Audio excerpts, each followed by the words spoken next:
계속해서 오늘 야고보서 두 번째 시간을 갖겠습니다. 오늘 12절부터 18절인데요. 시간 관계상 12절만 우선 읽겠습니다. 시험을 참는 자는 복이 있도다. 이것에 옳다 인정하심을 받은 후에 주께서 자기를 사랑하는 자들에게 약속하신 생명의 면류관을 얻을 것임이니라. 12절을 지난주에 다뤘었는데 오늘 좀 더 같이 연결해서 이어나가겠습니다. 요한복음 8장 44절에 보면 예수님이 바리새인들에게 말합니다. 너희 아비는 마귀니라. 그는 처음부터 살인자요 진리를 모르는 거짓의 아비다. 이렇게 얘기를 하고 계시죠. 그러니까 당대 믿음의 거장들이라고 해도 과언이 아닌 바리새인, 서기관, 율법사, 제사장들을 사단 마귀가 다 속여 먹었기 때문에 사단은 희대의 사기꾼이라고 하는 말씀을 하고 계시는 거예요. 어떻게 사기를 치죠, 사단이? 거짓 믿음을 제시해서 그걸 붙잡고 신앙하다가 다 망하게 만드는 거예요. 신앙 사기를 쳐서 사람의 영혼을 지옥으로 끌고 가고 있으니까 살인자지요. 그러니까 처음부터 살인자요라고 할 때 처음이라고 하는 것은 본질이 그렇다라고 하는 거예요. 마귀의 본질의 그 속성이 그렇다는 얘기죠. 사단의 전략은 명확합니다. 예수를 못 믿게 하는 게 아니에요. 예수 그래 믿어. 그 굿이야. 좋은 일이야. 환영해. 그러나 단 내 마음은 세상에 두고 세상을 사랑하면서 예수 믿어. 이거거든요. 너 교회 다녀. 굿. 좋은 일이야. 그것도 열심히 다녀. 다니되 마음은 하나님께 두지 말고 그 마음은 돈을 사랑하고 세상 성공 출세를 추구해. 충성 봉사도 해. 구제도 하고 이웃 돕기도 해. 열심히 해. 그래야 천국 간다. 그리고 하나님의 보상으로 이 세상 축복도 겸하여 준다. 이렇게 꼬드기는 거예요. 그러니까 예수를 믿되 가장 중요한 핵심인 그 마음을 하나님께 두지 않고 믿게 하는 거예요. 지금 기독교의 모습이 이렇게 되었죠. 소위 믿는다는 사람들이 이방인들의 삶과 그 삶의 양식, 라이프 사이클과 일맥상통하잖아요. 똑같잖아요. 똑같이 세상을 돋보고 세상을 소원 목적하며 그것들을 욕심내고 소유하려고 발버둥 치고 있습니다. 아니 오히려 하나님의 이름을 팔아서 더 부자 되고 더 성공하자라고 하고 있으니까 배나 지옥 자식 된 것이고, 세상 사람들도 이런 기독교인들을 보고 저 교회 다닙니다 그러면 어떻게 반응해요? 아 그러면 그렇지 어쩐지 이렇게 나온다니까요. 교회 다니는 사람들이 더 천하고 손가락질 당하는 그러한 세태가 되고 말았어요. 욕심꾸러기가 됐다니까요. 교회 다니는 사람들이. 사단의 전략이 먹힌 거예요. 수천 년 동안. 그 이면에는 하나님의 십자가 복음을 싸구려 복음으로 변질시켰기 때문에 그런 거예요. 아무도 이상하게 생각하지 않아요. 교회 다니는 사람들이 세상을 추구하는 것이 그것이 이상한 게 아니라 너무도 당연한 것이 됐다니까요. 십자가 복음은 무엇입니까? 십자가에서 예수 함께 죽고 함께 부활해서 하늘에 앉혀진 것이 십자가 복음의 핵심이에요. 그러니까 십자가로 이 세상 삶을 끝내고 마음이 하늘에 올라 하나님과 연합된 것이 바로 복된 소식, 기쁜 소식의 메시지라고 하는 거예요. 이게 복음이죠. 하늘에 올라갔으니까 내가. 나의 실존이 이 역사라고 하는 이 세상의 카테고리를 벗어나서 묵시의 영적인 세계에 들어가 있다니까요. 구원받은 자는. 그러니까 육신의 저 해 위에 올라가 있으니까 해 아래 삶이 잘 되든 못 되든 망하든 거치든 아무 상관이 없는 그런 삶을 추구하라고 하는 거예요. 그래서 골로새서 3장 1절에는 그리스도와 함께 살리심을 받았으면 위의 것을 찾으라. 그리스도께서 우편에 앉아 계시느니라. 땅의 지체를 죽이라. 음란과 부정과 사욕과 악한 정욕과 탐심이니 탐심은 우상숭배니라. 이렇게 나와 있어요. 소돔과 고모라에 의인이 10명만 있었어도 불에 타지 않았겠죠. 마찬가지입니다. 오늘날 사회가 돈의 전쟁터가 됐잖아요. 쩐의 전쟁터. 그죠? 개인이든 국가든 돈 전쟁을 하고 있어요. 지금 미국과 중국이 무역 전쟁을 하고 있잖아요.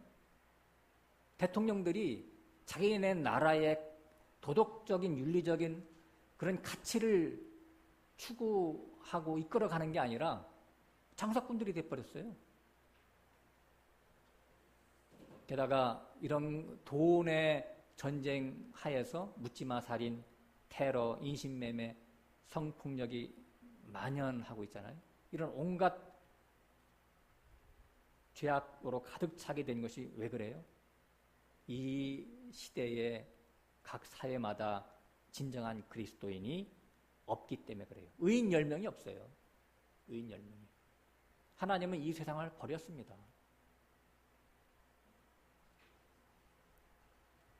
믿는다는 사람들은 곳곳에 넘쳐나는데 도대체 그들은 누구며 무엇하는 자들입니까? 다 싸구려 복음에 홀린 자들이에요. 문의는 신자지만 실제는 다 마귀의 종들이죠. 마귀의 권속들이라니까요. 싸구려 복음이 뭡니까? 한마디로 자기 십자가 없이 예수님의 십자가로만 나는 구원받았다 외치는 자들이죠. 그들의 신앙 고백과 그 삶의 패턴을 보면 예수님의 대속의 은혜로 나는 죄사함 받고 거듭났다. 사람의 구원은 사람의 행위로 받는 게 아니라 은혜로 받는 거다. 참 좋으신 하나님, 참 사랑이 많으신 예수님을 찬송합니다. 감사합니다. 이렇게 외치고 있어요. 그리고 나서는 뭐라고 해요? 이제는 구원받았으니까 이 세상에서 하나님의 도움으로 성공 출세하자. 이것이 하나님께 영광 돌리는 것이다. 라고 외치면서 세상을 탐하고 소유하려고 동분서주하는 자들. 이들을 보고 사단은 승리의 환호를 외칩니다. 박수갈채를 보내고 그리고 나의 책략이 들어맞았다라고 하면서 얼마나 입을 가리면서 웃을 거예요. 뒤에서 깔깔거리면서. 야고보서는 이러한 사단의 괴계를 무너뜨리는 하나님의 복음입니다. 싸구려 복음에 철퇴를 가하는 하나님의 심판의 칼이에요. 그래서 야고보서는 살아있는 믿음의 증거를 요구하고 있고 또 강조하고 있어요. 그래서 죽은 믿음의 실체를 야고보서는 밖으로 드러내고 있어요. 폭로시키고 있어요. 그래서 야고보서를 사단이 가장 싫어해요. 두려워하고 있죠. 그래서 우리 자신들은, 우리 형제 자매님들은 야고보서를 사랑하는 자들이 돼야 돼요.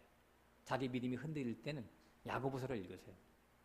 다시 한번 마음의 허리띠를 졸라매고 사도 바울처럼 달려갈 길을 다시 달려가야 됩니다. 그래서 우리가 지난주에도 공부했지만 야고보서 서두부터 참 믿음은 무엇인가를 제시하고 있어요. 그죠? 3절에 이는 너희 믿음의 입증은 바로 시험이 왔을 때 인내로서 나타내는 것이다. 이렇게 나오고 있잖아요. 믿음의 입증, 그거는 시험이 왔을 때 인내하는 자냐 아니냐라고 하는 거예요. 역경과 고난, 이것이 이제 시험인데 이런 시험 앞에서 원망 불평하지 말라고 하는 것이죠. 오히려 2절에 시험을 만나거든 온전히 기쁘게 여겨라. 이렇게 나오고 있잖아요.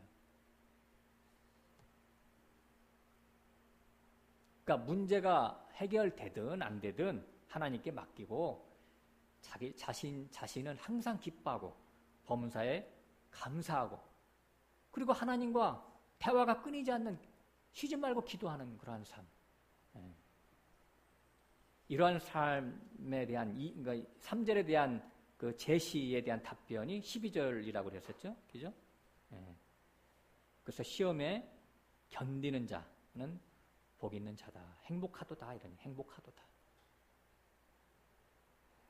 그리고 이것에 옳다 인정하심을 받은 후, 그러니까 확증을 받은 후에 생명의 면류관이 주어진다라고 하는 말씀이 이제 10절 말씀이었잖아요. 근데 12절의 중간에 보면 옳다 인정하심을 받은 후, 입증을 받은 후에 주께서 자기 사랑하는 자들에게 이런 말이 나와요. 사랑하는 자들에게. 그러니까 입증한 결과 하나님이 그 사랑하는 자들이 나타난다라고 하는 거예요. 그들에게 생명의 면류관을 줄 것이니까. 우리는 하나님을 사랑한다라고 말은 굉장히 쉽게 잘하고 있죠. 그런데 그것이 진짜인지 진실이고 진심인지 점검할 필요가 있습니다. 성경에서는 그것을 계속해서 꼬집고 있어요. 이사야서 29장에는 많은 사람들이 입술로는 나를 존경하며 경외하나 마음은 내게서 멀도다. 이렇게 나와요. 그러니까 아첨하는 말만 한다는 얘기예요. 하나님 앞에서. 그러면 하나님의 사랑을 우리가 어떻게 입증해야 될까요?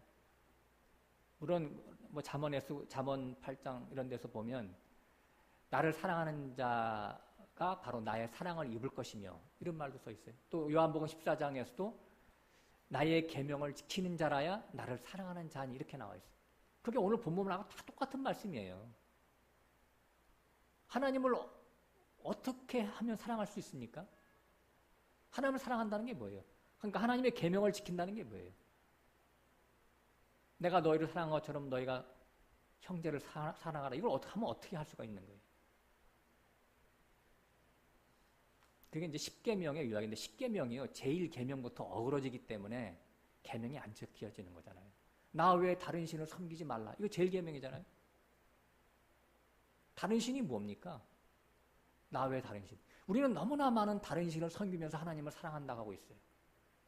돈, 성공, 출세, 무병장수, 자식의 형통함 이것이 다른 신이에요. 이방 종교의 신을 만들어낸 그것들이 다 사실은 우상이거든요. 그 우상이 뭐냐면 자기 자신의 마음의 욕구를 우상으로 만들어서 그것이 뭐 알라신이든 힌두교의 수많은 잡신이든 부처신이든 다 만들어내는 거라고요. 그게. 오늘 본문에서는 시험에서 견디는 자가 그 믿음이 입증되어서 옳다 인정하심을 받는 것이다 라고 나와 있어요. 시험에서 견디는 자, 시험이 뭐죠? 고난과 역경, 십자가를 얘기하는 거예요. 십자가를 통과한 자가 바로 그 믿음이 입증되는 자란 말이에요. 그래서 16절에 내 사랑하는 형제들아 속지 말라. 십자가 없는 싸구려 믿음, 거짓 믿음에 속지 말라 이런 얘기가 되겠죠. 그 싸구려 믿음에 세뇌돼서 거기에 딸려가면 겉으로는 하나님을 열심히 믿는 자의 그런 모습을 갖고 있지만 바리새인처럼 돈을 사랑하는 자가 되는 거예요. 욕심은 그대로 남아있는 자가 되는 거예요. 다 그 원인이 뭐예요? 싸구려 믿음 때문에 그런 거예요. 잘못된 믿음, 거짓 믿음 때문에 속지 말라라고 하는 거예요. 하나님이 왜 성도에게 역경과 시련을 줍니까? 왜 시험을 주는 것이죠? 더러운 세상의 찌꺼기를 떼어내고 제거하려고. 그 결과가 뭐 어떻게 돼요? 오랫동안 시험 속에서 견디면 보석이 되죠. 진주가 되죠.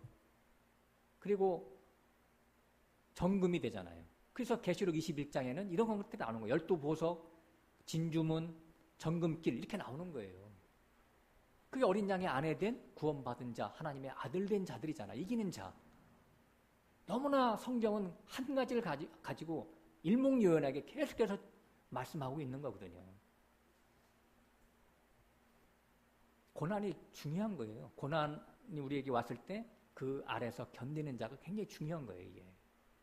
세상에서도 고난을 맛보고 체득한 자가 그 하는 일에 있어서 깊이가 있고 차원이 있죠. 그래서 소위 이런 사람들 보고 내공이 있네 이런 말 하잖아요. 내공이 있네. 누가 노래를 합니다. 가수가. 고난을 오래 겪은 가수의 노래는요. 내공이 있어요. 그죠? 조용필의 그 음색 속에는 내공이 느껴지잖아요. 그러니까 국민가수라고 하지. 음악가, 또 미술가도 마찬가지예요. 작가도 마찬가지죠. 고난을 예술로 혹은 자기 작품으로 승화시켜 나가는 것이죠. 학자나 정치가나 혹은 군인이나 모든 요새에 있는 모든 사람들이 다 마찬가지죠. 자기 분야에서 독보적인 존재가 될 수 있는 사람들은 다 고난을 통과한 자들이 선행되어야 된다라고 하는 거예요. 요즘 그 세계의 언론을 장악하고 있는 미국의 트럼프 대통령 어떻습니까? 예? 고난을 통과한 사람이에요. 시진핑 주석, 같이 싸우고 있는 시진핑 주석, 혹은 러시아의 푸틴 대통령, 대적 관계 있잖아요. 그런 사람들은 어떤 사람들이에요? 제가 알기로는 시진핑 주석 옛날에 그 아버지가 역적으로 몰려가지고요 많은 고난을 받았어요. 그 아버지의 고난받는 걸 아들이 그대로 다 봤죠. 트럼프는 어때요? 부동산 해가지고 운 좋아서 부자 돼가지고 승승장구 해가지고 여기까지 대통령까지 된 사람이잖아요. 틀려요. 지금 트럼프가 미국의 가치를 땅으로 다 떨어뜨리고 있어요. 1등 국가 자리를 지금 다 버리고 있는 거예요. 모든 걸 다 돈으로 해석을 하고 있거든. 아주 잘못되고 있습니다. 조만간에, 이건 제 개인적인 생각이지만 조만간에 미국은 1등 국가에서 내려옵니다. 그리고 중국이 올라갑니다. 무서운 세상이 올 거예요, 앞으로. 그 무서운 세상의 시작을 트럼프가 깨트리기 시작했어요. 다 하나님의 인도하심 속에서 이루어지는 것들이에요. 고난이 없이 부자가 된 사람들을 졸부라고 그러죠. 졸부의 두 가지 이제 모습이 나타나는데, 하나는 부동산, 자기 갖고 있던 부동산이 갑자기 개발돼가지고 졸지갑부가 됐다. 졸지갑부가 돼서 졸부라고 하는 거예요. 그리고 상속받은 사람, 아버지, 부모로부터 상속받은 것도 졸부죠. 자기의 실력으로 부를 일으킨 게 아니니까. 둘 다 졸부죠. 그러니까 외부로부터 주어진 졸지의 부자가 된 이런 부자들은 그걸 관리할 능력이 없어요. 그 지금 보면 한진해운 조 회장님, 그 부인 또 자녀들 그 비인격적인 행위들이 왜 나와요? 그 한진 회장 이분 지금 현재 대한항공 이분도 2세예요, 재벌 2세. 조중훈 회장님인가 그분이 옛날 돌아가셨지만 그분이 한진해운을 이렇게 세웠죠. 그런데 이제 물려받았잖아요, 조 회장이. 그리고 자기 아내, 자녀들 케어를 하고 있지만 고난 없이 부를 갖고 있기 때문에 그 돈으로 비인격적인 그러한 삶을 살아가고 있어요. 그러니까 이런 부작용들이 밖으로 나타나죠. 인격이 없기 때문에 그 짐승의 모습으로 보이는 거예요. 고난이 굉장히 중요해서 마찬가지로 영적 세계에서도 고난, 즉 십자가를 구원의 기준인 모퉁이 돌로 삼고 있는 겁니다. 천연적인 모든 사람의 성정은 가시나무잖아요. 찌르고 그리고 꾸불텅 아무 볼품없이 그런 볼품없고 쓸모가 없는 그냥 불에 태워서 그냥 그 불쏘시개로밖에 쓸 수 없는 그런 것이 씨띠나무 아니에요. 가시나무.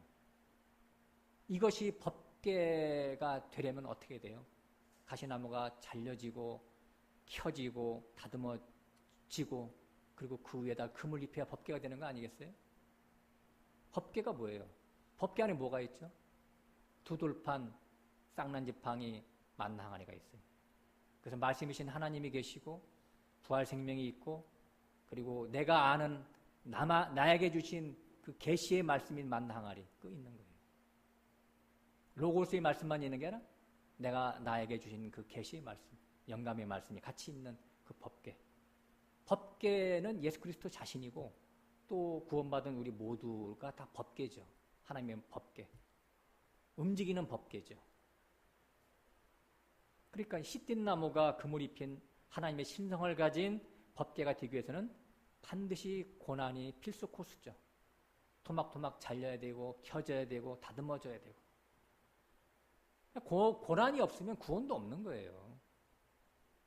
성경 지식을 체계적으로 공부해서 그 교리로 죄사함 받고 거듭나는 것이 아닌 거예요. 지금 교회는 다 거짓 복음에 속고 있습니다. 정말 성경적으로 거듭난 자는 구원받은 자는 반드시 삶의 증거로 나타납니다. 땅의 욕심을 버리고 우의 것을 찾습니다. 그리고 그것으로 인해서 갈등합니다. 왜냐하면 죄사함 받았기 때문에. 잘 들으세요. 주님이 복음서에 보면 들것에 실려온 중풍병자와 대표적으로 가나마다 현장에 잡혀온 여인에게 내 죄사함을 받았느니라 이렇게 말씀하셨어요. 이렇게 말씀하시는 것은요, 죄사함을 주님이 선언적으로 선포해서 죄사함 받는 게 아니에요. 그자가 존재적으로 죄가 깨트려져서 이제 그를 잡고 있던 세상 사랑, 세상 집착, 세상 미련이 끝났다는 확증의 말씀인 거예요. 죄가 뭔데요? 하나님보다 세상을 더 사랑하는 것이 죄라니까요. 에덴이신 하나님 자신을 밖으로 쫓아냈어요. 세상이 내 안에 들어오는 바람에. 근데 그 자기를 잡고 있던 그 죄가, 그 세상 사랑이, 그 욕심이 깨트려진 자기 때문에 중풍병자와 가늠하던 현장에 잡혀온 여인이 이제 뇌의 죄가 깨졌단 얘기예요. 내 죄가 너를 깨트리고 해방됐단 얘기예요. 너는 죄에서 해방된 자유자다는 얘기예요. 존재를 얘기하는 것이지 종교적인 선언이 아닙니다. 죄사함은. 죄사함과 거듭남의 길 1, 2편을 반드시 다시 한번 모르신 분들은 경청하시기 바랍니다. 그래서 성도는 십자가로 구원받고 구원받은 후로도 십자가를 친구 삼아 사는 자들이죠. 왜냐하면 육신은 틈만 있으면 세상으로 달려나가기 때문에 그런 거예요. 죄와 친화적이라니까 육신은 죄 친화적. 그래서 날마다 죽고 매시간 죽고 분 단위로 죽고 초 단위로 죽어야 하나님의 신성으로 금맥기가 덧입혀지는 거예요. 법궤 또는 언약궤는 그렇게 된 존재들을 상징하는 말씀이죠. 그래서 성도에게 있어서 십자가의 삶은 운명입니다. 운명. 피할 수가 없는 거예요. 고난을 피하거나 두려워하지 말고 필연으로 알고 정면으로 맞서야 되겠죠. 그러니까 고난이 오면 고난을 터부시하고 대적하는 것이 아니라 기쁨으로 여기고 환영하고 감수해야 되겠죠. 또 올 곳이 왔구나. 같이 한번 놀아보자. 이렇게 하는 게 제일 타당한 대응책이 되겠죠. 고린도후서 4장 10절에는 이렇게 써 있어요. 우리가 항상 예수의 죽음을 몸에 짊어짐은 예수의 생명이 우리 몸에 나타내려 함이니라. 예수의 죽음. 그러니까 예수와 함께 내가 죽었음을 되새기면 매사에 예수의 생명이 나를 통해서 나타난대요. 내가 죽어져야 예수의 생명이 나타나는 거야. 내 욕심이 죽어지는 거죠. 죽어진다는 거는. 내 자아, 내 고집, 내 의, 내 원함 이것들이잖아요. 오늘 세상의 가치에 대해서 죽으면 그리스도의 생명이 하나 더 증가됩니다. 이것이 법칙이에요. 그래서 이 십자가의 삶을 성경에서는 광야의 삶이다 라고 얘기하고 있는 거예요. 광야의 삶. 레위기 18장에 보면 두 염소를 하나님 앞에 끌고 옵니다. 하나님을 위한 염소, 아사셀을 위한 염소 두 가지가 나와요. 하나님을 위한 염소에게 대제사장이 안수를 해서 번제단에서 잡고 그 피를 가지고 지성소에 들어가서 7번 뿌립니다. 이것은 뭐예요? 예수 그리스도의 대속의 피를 얘기하는 거예요. 예수님이 우리 인간의 피를, 나의 피, 인간의 피가 아니죠. 나의 피, 내 죄, 내 죄를 대신해서 죽으시고, 염소가 돼서 죽으시고, 대제사장이 돼서 그 피를 가지고 들어가는 거예요. 이게 신비잖아요. 그래서 7번 뿌렸어요. 그리고 대제사장이 밖에 나와서 남은 염소, 아세셀을 위한 염소에게 안수를 합니다. 이건 뭐예요? 내가 구원받고 거듭나는 걸 얘기하는 거예요. 나오신 대제사장은 누구냐면 진리의 영, 성령을 얘기하는 거예요, 이제. 대제사장이 예수 그리스도거든요. 그분이 성령이 돼서 하늘에서 다시 내려와서 내 안수를 통해서 내 안에 들어온다라고 표현하고 있는 거예요. 성령으로 거듭나는 것이죠. 구원받은 염소, 이 염소는 어디로 가요? 이 아사셀 염소는 광야로 내몰리죠. 아사셀은 뭐를 의미하는 거예요? 사단을 의미하는 겁니다. 사단. 하나는 하나님을 위한 염소, 하나는 사단을 위한 염소. 나의 육체를 입고 살아가는 나는, 나의 육신은, 이 겉사람은 누구 거예요? 내 게 아니고 사단 거라니까.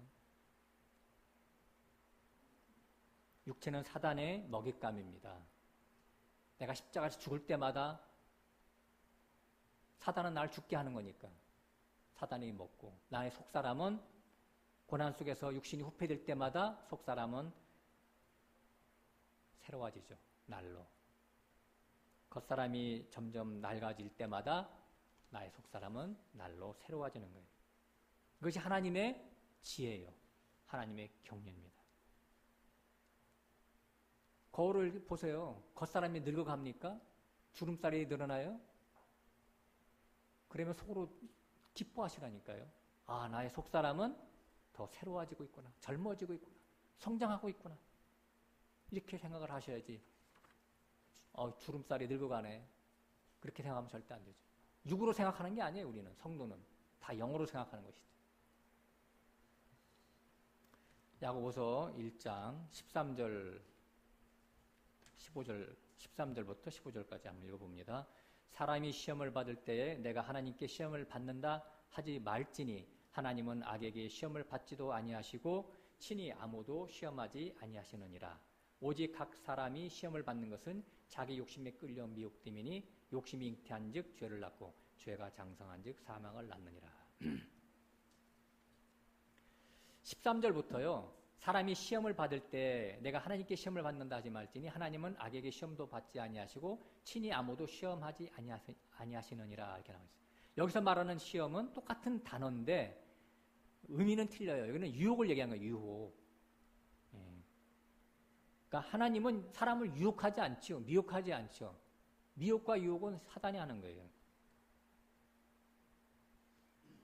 그러니까 단어는 똑같지만 이제 13절부터는 내용이 완전히 반대죠. 그러니까 제가 지난주에 첫 시간 할 때 시험은 두 가지가 있다. 역경과 유혹이 있다. 두 가지가 있다라고 했어요. 유혹은 사탄의 일이 아니죠. 그러니까 이게 말이죠. 이거를 잘 해석하지 못하면 말이 안 되는 게 뭐냐면 13절 뒷부분에 보면 하나님은 친히 아무도 시험하지 아니하시느니라. 하나님이 사람을 시험하지 않아요? 믿는 사람을? 시험해요, 안 해요? 시험하죠. 성경에 곳곳에 써 있는데 제가 두 군데만 가서 보겠습니다. 창세기 22장.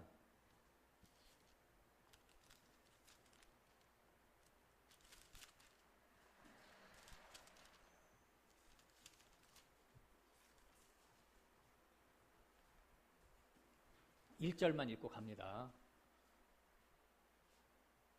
창세기 22장 1절. 그 일 후에 하나님이 아브라함을 시험하시려고 그를 부르시되 아브라함아 하시니 그가 가로되 내가 여기 있나이다. 여호와께서 가라사대 내 아들 내 사랑하는 독자 이삭을 데리고 모리아 땅으로 가서 내가 내게 지시하는 한 산 거기서 그를 번제로 드리라. 시험하신대요. 1절에. 그죠? 시험하시려고. 하나님이 시험하시는 거예요. 마태복음 4장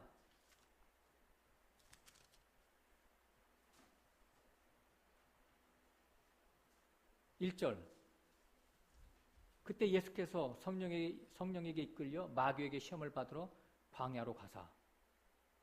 성령에게 이끌려 마귀에게, 하나님이 마귀에게, 이게 다 하나님이 허락한 거죠? 하나님이 하신 거나 마찬가지지. 그렇잖아요. 하나님이 시험하시는 거예요, 다. 마귀를 이용해서. 그러니까 이걸 액면대로 여기서 말하는 시험은 유혹이죠, 유혹. 하나님은 사람을 계속해서 그 사람의 믿음을 달아보시죠. 이걸 시험이라고. 테스트. 하나님은 사람을 테스트하십니다. 근데 시험에는 두 가지 의미가, 영어로 보면 테스트가 있고 템프테이션, 유혹이라는 말이 있어요. 템프테이션은 하나님이 하지 않았어요. 마귀가 하지. 하나님은 그러나 아까 아브라함 봤죠? 테스트하십니다. 14절 다시 한번 읽어요. 오직 각 사람이 시험을 받는 것은 자기 욕심에 끌려 미혹됨이니. 그러니까 유혹받는 것은 욕심 때문이다 라고 하는 거예요. 사람이 올무에 걸리고 미끼에 걸리고 함정에 빠지는 것은, 유혹에 넘어가는 원인은 자기 마음속에 이미 미혹거리를 좋아해서 담고 있었기 때문이라고 그러는 거예요. 오늘 이 말씀을 집중적으로 좀 할 것입니다. 가령 은퇴한 사람이 사기꾼에게 속아서 퇴직금 전부를 날려버렸습니다. 그러면은 그 사람에게 이미 더 돈을 많이 갖겠다는 밑그림이 있었기 때문에 그렇다는 얘기예요. 그런 밑그림이 마음속에 없었다면 그 퇴직금을 엉뚱한 데 갖다 투자하지 않았을 거라고요. 이미 그 마음속에 돈을 더 많이 벌어야 되겠다라고 하는 그림이 그려져 있었던 것이죠. 옛날에 그 박장관 밑에 있던 장관, 차관인가요? 그분이 장관이 명품백을 뇌물로 받았죠. 그래서 새우랑 찼죠. 그 장관 부인이 날마다 명품백 노래를 불러대니 장관의 마음속에 명품백이라고 하는 밑그림이 그려져 있었지요. 어떻게 하면 마누라를 기쁘게 해줄 수 있을까? 그러던 차에 누가 선물하니까, 최순실이 선물하니까 그게 미끼인 줄 모르고 덥석 물어버리고 말았죠. 부동산 재테크에 실패해서 알거지로 전락한 사람들이 아주 많잖아요. 그죠? 부동산 시장이 후끈 달아오릅니다. 그러면 어떤 생각을 해요? 은행이자는 싸니까 싼 은행이자의 대출을 받아서 집을 사가지고 그 세를 받으면 훨씬 이익이 되죠. 그리고 게다가 또 부동산은 점점 올라가잖아요, 가격이. 그러니까 일석이조잖아요. 그래서 무리해서 많은 대출을 받아서 집을 삽니다. 근데 그것이 잘 나가는 것이 아니라 갑자기 부동산 시장이 급냉을 합니다. 그러면 월세도 안 나가고 집값도 똥값이 되죠. 그러다 보면 은행 이자도 낼 돈이 없고 결국은 그 장만한 집을 팔아야 되는데 이 장만한 집값은 옛날의 집값에 반토막이 됐어요. 그러니까 재산 다 날아가고 빚더미에 앉게 된 거예요. 옛날 그리스가 그래서 그 빚더미에 앉게 된 거잖아요. 한 10여 년 전인가요? 미국도 아마 그런 일이 사태를 겪었죠. 모든 것들이 다 마음에 자리 잡은 돈 욕심이 화근이 되어 망하게 되는 것입니다. 모두가 다 마음의 문제예요. 그래서 잠언 4장에 무릇 지킬 만한 것보다 내 마음을 지켜라. 생명의 근원이 이에서 남이니라 이렇게 했어요. 세상에서 밀려 들어오는 미혹과 유혹거리에 눈을 돌리면 그 마음이 깨트려져서 새어나가는 거거든요. 창세기 3장 6절에 보면 하나님이 이제 생명과는 먹되 선악과는 먹지 말라고 명령하잖아요. 근데 하와가 거기 써 있어요. 여자가 그 나무를 본즉 보암직, 먹음직, 지혜롭게 할 만큼 탐스럽게 보이는지라 이렇게 나와 있어요. 그 여자가 그 나무를 본즉 마음에 눈으로 보니까 보암직, 먹음직 탐스러운 거예요. 하와의 마음에 선악과를 탐하는 마음이 그려진 거잖아요. 그러니까 그때 뱀이 와서 건네주니까 오래 잘 됐다. 그걸 기회로 받아들여서 덥석 물었죠. 그러니까 이미 마음에 욕심이 발동되면 물리쳐야 할 유혹거리가 찬스로 여겨진다니까요. 절대로 물리칠 수가 없죠. 찬스가 됐으니까. 이러한 마음을 예수님이 아셨기 때문에 마태복음 5장 28절에는 이렇게 써 있어요. 음욕을 품고 여자를 보는 자마다 마음에 이미 간음하였느니라. 이렇게 했어요. 그러니까 유혹의 원인자가 뭐예요? 마음속에 밑그림이 그려진 그 욕심이 있다는 것을 알려주고 있는 말씀이에요. 마음에 이미 음욕이 있다면 어떤 여자를 보든 성적인 대상으로 삼고자 하는 거예요. 그래서 그 여자가 손을 내밀면 쭈르르 따라가는 것이죠. 사무엘하 11장에 보면 다윗 왕이 암몬과 싸울 때에 부하들만 보내고 참전하지 않습니다. 그리고 왕궁을 거닐다가 밧세바를 보고 밧세바에 목욕하는 장면을 보죠. 왕은 말이죠. 모든 전쟁에 선두로 나서야 되는 거예요. 이것이 하나님의 법칙이에요. 근데 부하 장군들만 보내고 자기 자신은 왕궁에 놀고 있으니까 그 자체가 이미 벌써 죄에 넘어진 거거든요. 그러니까 당연히 죄거리가 눈에 나타나게 된 것이죠. 밧세바를 봤습니다. 욕심이 잉태됐습니다. 그래서 저 여인을 가져야만 자기 자신이 행복하고 기쁠 것이다 라는 그런 마음이 도사리게 된 거예요. 그러고 나서 하나님 앞에서 씻지 못할 죄를 범했죠. 결국은 마음을 지키지 못해서 죄를 낳고 사망의 체험을 하게 된 것이죠. 이스라엘 백성들이 광야에서 어떤 죄를 졌는지 잠깐 보겠습니다. 고린도전서 10장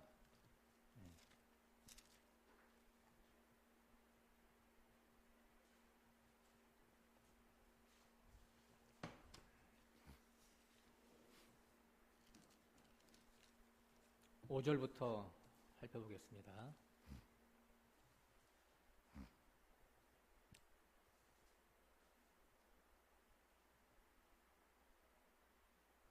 일 1절, 2절만 보죠. 1절, 2절부터 보죠. 형제들아 너희가 알지 못하기를 내가 원치 아니하노니 우리 조상들이 다 구름 아래에 있고 바다 가운데로 지나며. 자, 여기 알지 못하기를 내가 원치 아니하노니 굉장히 그 우회적으로 썼는데 강조하는 거예요. 너희가 반드시 깨닫기를 원한다 이런 얘기죠. 사도 바울이 애타서. 2절 모세에게 속하여 다 구름과 바다에서 세례를 받고 다 같은 신령한 식물을 먹으며 다 같은 신령한 음료를 마셨으니 이는 저희를 따르는 신령한 반석으로부터 마셨음에 그 반석은 곧 그리스도시라. 그러나 저희의 다수를 하나님이 기뻐하지 아니하신 고로 저희가 광야에서 멸망을 받았느니라. 그런 일은 우리의 거울이리여 우리로 하여금 저희가 악을 즐겨한 것 같이 즐겨하는 자가 되지 않게 하려 함이니. 그 악을 즐겨한 것들에 대한 내용이 쭉 나오는 거예요. 7절에 저희 중에 어떤 일과 같이 너희는 우상 숭배하는 자가 되지 말라. 기록된 바 백성이 앉아서 먹고 마시며 일어나서 뛰는다 함과 같으니라.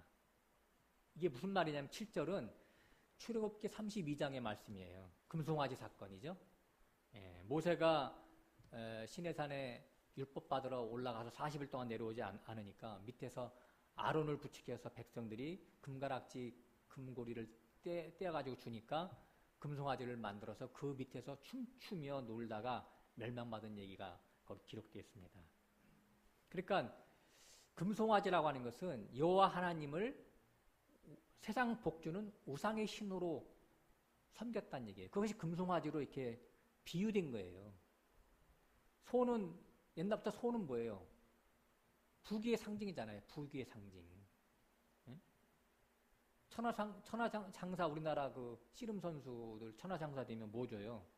금송아지, 송아지 금맥기 한 거 그거 트로피 주잖아요. 성공, 부귀, 영광 이런 것들이 송아지잖아요. 소거든요. 우리가 그 돈 많은 사람들 뇌물 줄 때 금으로 그 송아지 된 거 이렇게 주잖아요. 금송아지. 그 굉장히 비싸겠죠. 1,000만 원, 몇천만 원 하겠죠.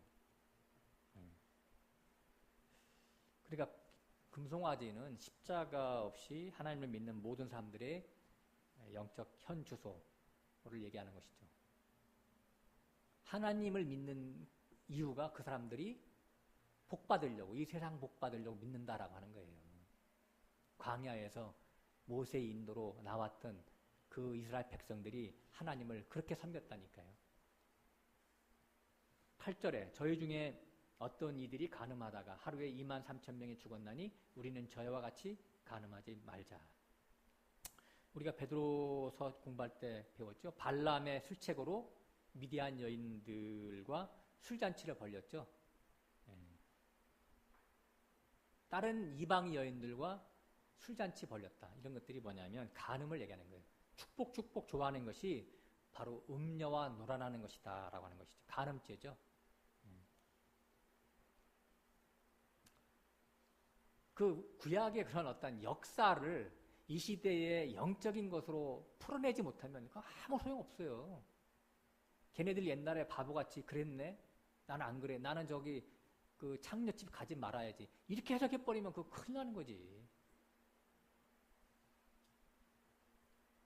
9절 저희 중에 어떤 이들이 주를 시험하다가 뱀에게 멸망하였나니 우리는 저희와 같이 시험하지 말자. 그 민수기 21장 얘기하는 거예요. 거기 보면 에돔길을 직진하지 못하게 됐죠. 그래서 그 에돔을 이제 가나안 땅에 들어갈 때 에돔 사람들이 진친 그 지역을 에돔 지역을 직진해버리면 뭐 3, 4일 혹은 일주일이면 가는데 그걸 못 가게 야 너 길 좀 빌려달라 그랬어요. 모세가. 그랬더니 에돔 왕이 나와서 강력하게 반대를 했죠. 그래서 그걸 못 가고 하나님이 하시는 거잖아요. 그건 애둘러서 빙 둘러서 가다 보니까 백성들이 원망불평이 나온 거예요. 응? 그러면서 뭐라고 나오냐면 왜 우리를 애굽에서 불러내서 이 광야에서 죽게 하는고 여기는 척박한 음식과 물도 없다 이렇게 원망불평했어요. 맨날 만나만 먹으니까 다양한 음식을 좀 먹어야 되는데 고기도 먹고 채소도 먹고 뭐 이런 게 여러 가지 뭐 다양하게 먹어야 되는데 만나만 먹는다는 얘기지. 물도 없다. 먹을 물은 있었어요. 물이 없다는 얘기는 뭐냐면 온갖 세상 유행, 세상 풍조를 즐기는 거 그게 없다는 얘기지.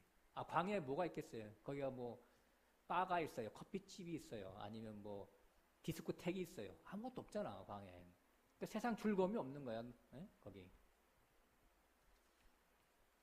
에돔 땅, 에돔의 상징이 뭐예요? 육적 세상성을 의미하는 거잖아요. 그거를 이 거듭나지 못한 이스라엘 백성들이 그걸 자꾸 보면 거기가 부안해동 되니까 거기 빠져버리니까 그걸 못 보게 광야길로 가게 하는 거네. 계속해서 하나님이 안배하시는 거죠. 근데 그것을 싫어하는 거예요. 그런 광야의 삶을. 하나님이 우리들 형제 자매님들 삶을 광야로 몰아넣습니까? 건강을 다 잃어버렸죠. 돈을 잃어버렸죠. 돈이 없잖아. 시간이 없죠. 세상 뭐 즐거움을 누릴 수가 없어. 하나님 안배하신 거예요. 감사하셔야 되는 거예요. 돈 많고 건강하고 시간 많으면요. 가는 곳이 뻔해요. 하나님 빠이빠이입니다. 하나님 굿바이. 잠깐 놀다 올게요, 하나님. 이렇게 되는 거예요. 그래서 사도 바울에게는 육체의 가시가 주어진 거죠. 어쩔 수 없어, 그거는. 육체의 가시, 물론 가시라는 말도 있지만 원래 원어에는 육체의 몽둥이라고 써 있어요. 육체의 몽둥이. 와, 육체의 몽둥이 바뀌어봐요. 쩔쩔매겠죠. 10절에 저희 중에 어떤 이들이 원망하다가 멸망시키는 자에게 멸망하였나니 너희는 저희와 같이 원망하지 말라. 저에게 당한 이런 일이 거울이 되어 또한 말세를 만난 우리의 경계로 기록하였느니라. 경계하기 위해서 기록했대요. 다시. 원망불평하지 말라. 그래서 민수기 21장에 원망불평하던 자들이 어떻게 됐어요? 불뱀에 물려 죽었어요. 이거 굉장한 메시지입니다. 불뱀. 뱀은 육성이잖아요. 육성이죠. 땅에 배를 대고 기어다니는 육체의 오감각을 통해서 세상과 세상의 것을 사랑하는 그러한 것들에 대한 상징이죠. 뱀은 뭐예요? 아니, 불은 뭐예요? 불은 활활 뜨겁게 타오르잖아요. 그러니까 뭐냐면 불뱀이라고 하는 것은 육성을 활성화시키는 것을 얘기하는 거예요. 육의 소원 목적에 달구어진 모습. 그래서 분기탱천하면서 그것을 잡으려고 쫓아가는 그러한 모습을 불뱀에 물렸다라고 하는 거예요. 그 원망불평. 이 세상과 세상의 것이 좋아서 하나님의 말씀이 내게 들려오지만 하나님의 것은 뒷전으로 미루고 이 세상 것을 추구하고 활성화된 그 모습들이 바로 불뱀에 물려서 그 영적인 상태가 죽어 있는 것이다 라고 하는 표현을 쓴 거예요. 그게. 그러니까 육성이 활성화됐기 때문에 그것이 충족되지 못하면 즉시 그 결핍으로 인하여 원망과 불평이 오죠.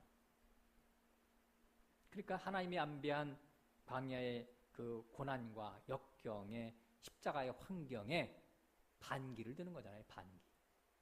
원망불평은 반기하는, 하나님 앞에 반역하는 거예요. 그래서 답이 뭐예요? 야, 노뱀을 장대에 달아서 죽여. 높이 들어. 그러잖아요. 노뱀을 장대에. 그거 뭐예요? 십자가잖아요. 십자가가 답이라니까요. 그러니까 우리 마음속에 세상 사랑의 마음들이 여러 가지 그려질 때, 상들이 그려질 때, 이것 하고 싶다, 저것 하고 싶다, 이거 갖고 싶다, 저거 가고 싶다, 이런 여러 가지 상들이 그려질 때 대처 방법이 십자가로 달려가는 것밖에 없어요. 십자가에서 예수와 함께 내가 죽었음을 확인하며 세상 가치에 대해 죽어지면 성령이 내 안에 들어오셔서 하나님으로 평강을 우리에게 허락하시죠. 평강이 뭐예요? 기쁨과 만족과 행복을 우리에게 주어주죠.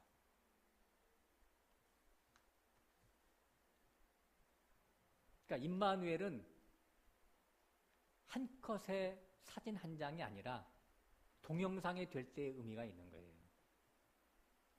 어제는 임마누엘 했는데 오늘 욕심에 미혹되면 즉시 나는 마귀와 하나 되어 마귀의 처소가 되는 것이죠. 그러니까 24시간 내내 십자가를 붙잡아야 24시간 내내 하나님과 동행하는 자가 되는 것이죠. 마태복음 16장에 보면 베드로가 주는 그리스도시요 살아가신 하나님의 아들이니다. 그러니까 예수님께서 막 칭찬했잖아요. 잘하였도다. 바요나 시모나. 네가 그거 알게 한 것은 하나님이 너와 함께 하셔서 그렇게 알게 된 거야. 하나님의 임재를 칭찬했어요. 그때 예수님이 좀 있다가 나 좀 있으면 십자가에서 죽어야 돼. 그랬더니 예수님을 막 그러시면 안 됩니다 하고 막 멱살 잡잖아요. 그러니까 뭐라고 해요? 사탄아 물러가라. 금방 칭찬해놓고 십자가를 거부하니까 사단이 돼버렸어요. 베드로가.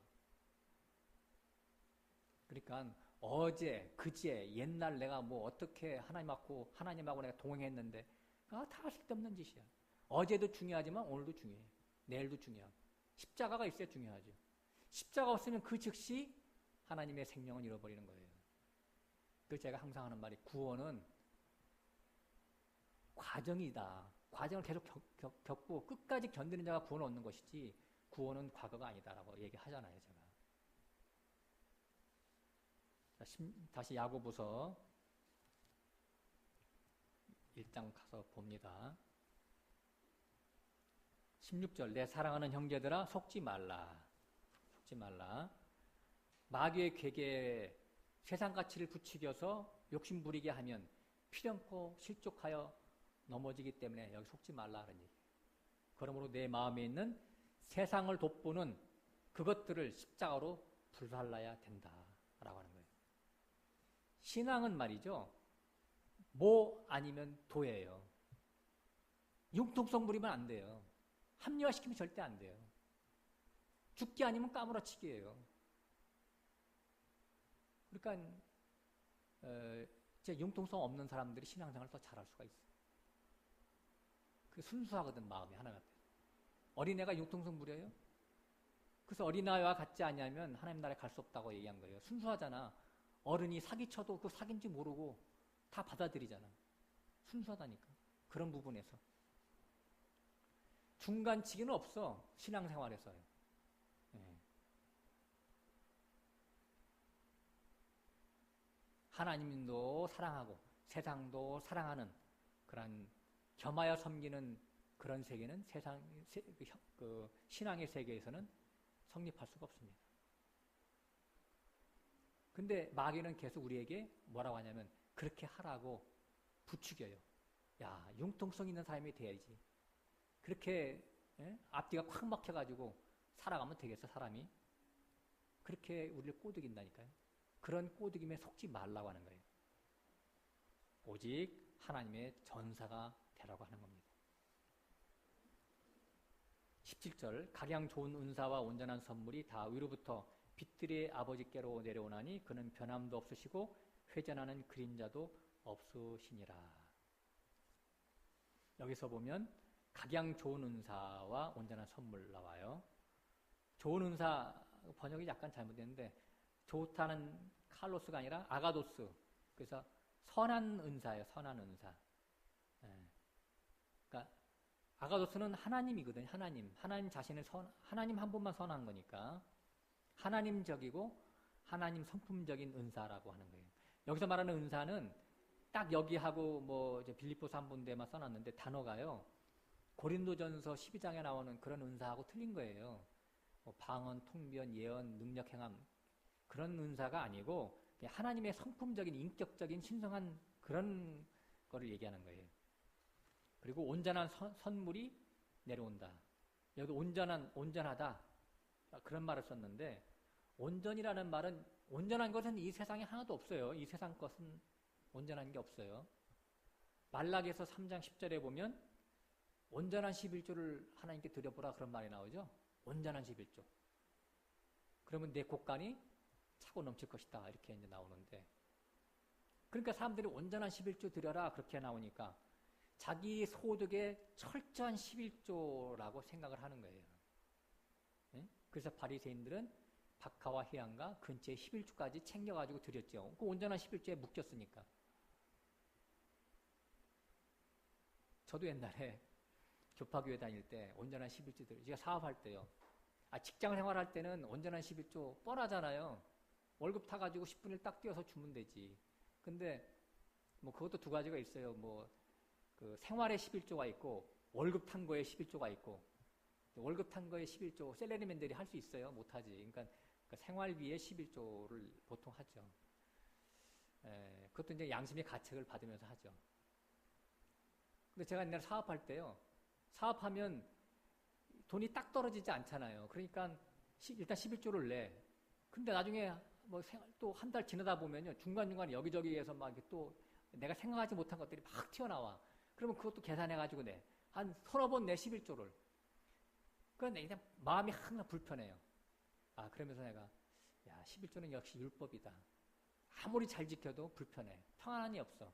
내가 그때 좀 깨달았었는데, 바리새인들이 이런 온전한 11조에 대한 개념을 문자적인 그런 개념으로 잡다 보니까, 박하와 희양과 근처 11조를 드렸는데, 이런 것들은 하나님을 몰라도 너무 모르는 것이죠.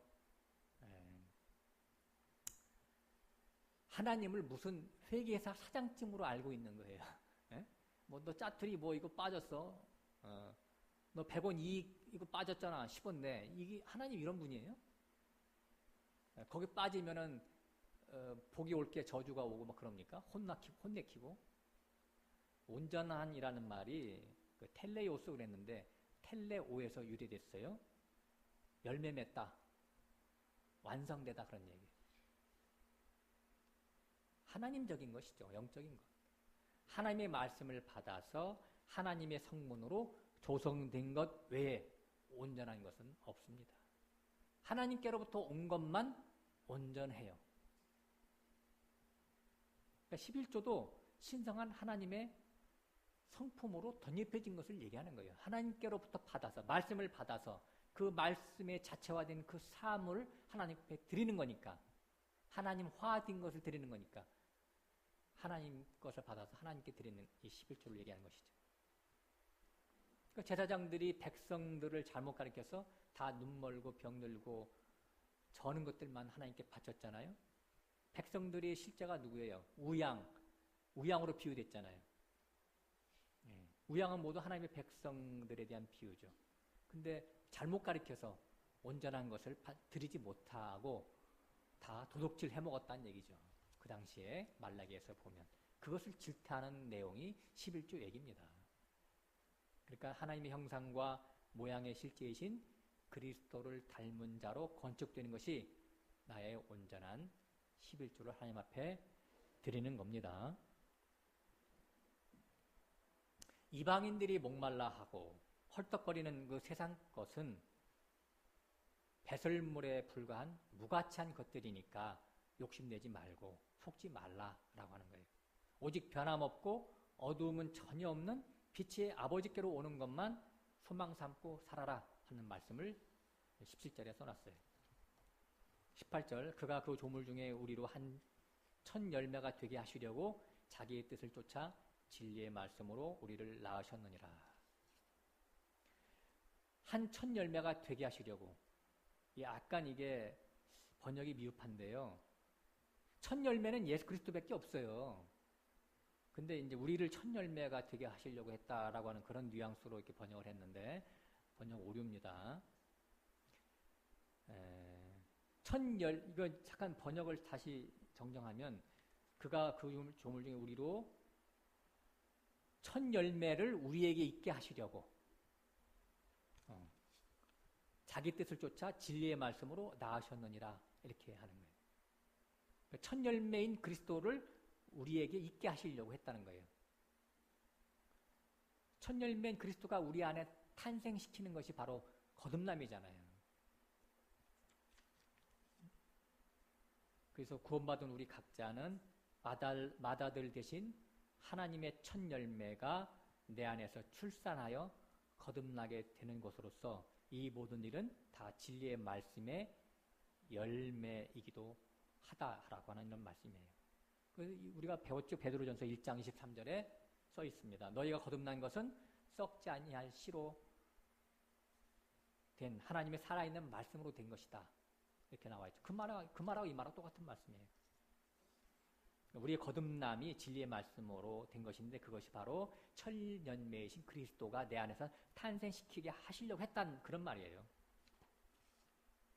그리고 이제 19절부터 쭉 이어지는 말씀이 이제 21절에 볼까요? 그러므로 모든 더러운 것과 넘치는 악을 내어 버리고 능히 너의 영혼을 구원할 바 마음에 심긴 도를 온유함으로 받으라. 이렇게 이제 이어갑니다. 그러니까 이어지는 말씀은 바로 거듭난 자로서 새 사람에게 걸맞는 삶의 라이프 사이클을 살아내는 자가 되라고 하는 권면으로 이어지고 있어요. 다시 말해서 내가 믿는 자냐? 그렇다면 믿음에 걸맞는 증거를 보여라 라고 하는 말씀을 이어가고 있다는 것이죠. 자, 기도하시겠습니다.